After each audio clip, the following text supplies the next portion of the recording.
அனைவருக்கும் வணக்கம். வருகின்ற 23 ஏப்ரல் 2026 அனைவரும் சென்று வாக்களிப்பது நம்மளுடைய ஜனநாயக கடமையாகும்.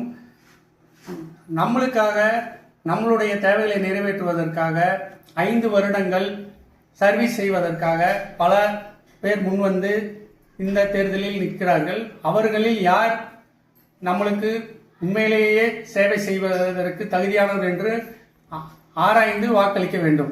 சப்போஸ் எனக்கு வாக்களிக்க விரும்பவில்லை என்று நீங்கள் நினைத்தால் வீட்டில் அமர்ந்து கொண்டு டிவி பார்க்காமல் நோட்டோ என்ற அதுக்காவது வாக்களித்து நம்மளுடைய எதிர்ப்பை ஜனநாயக அடிப்படையும் அகிம்சை வழியிலும் நம்மளுடைய கருத்தை தெரிவிப்பது நம்மளுடைய கடமையாகும். எனவே அனைவரும் சென்று வாக்களித்து இந்த தேர்தலில் 100% வாக்களிக்கக்கூடிய ஒரு சூழ்நிலையை உருவாக்க வேண்டும் என்று அன்புடன் கேட்டுக்கொள்கிறேன். நன்றி, வணக்கம்.